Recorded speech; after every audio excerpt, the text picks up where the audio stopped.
Good morning पिला माने जेपरिक मु पूर्व कही इंटरनल मार्क 20 मार्क हम एवं 80 मार्क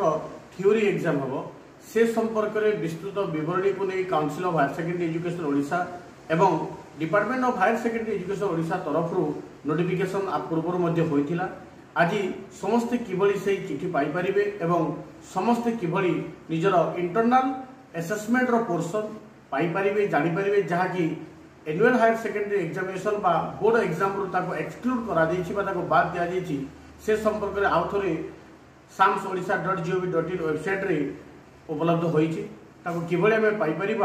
मुझे दे दूची स्क्रीन रे आपण मैंने देखिपारे किभली आम पाइबा एवं परीक्षा दे पारिबा एवं भल नंबर रखा से समस्त चेष्टा करेंगे। Thank you goodbye. Screen रे देखा जाउथबा guideline for internal assessment PDF को डाउनलोड कले आम से जानी पारिबा।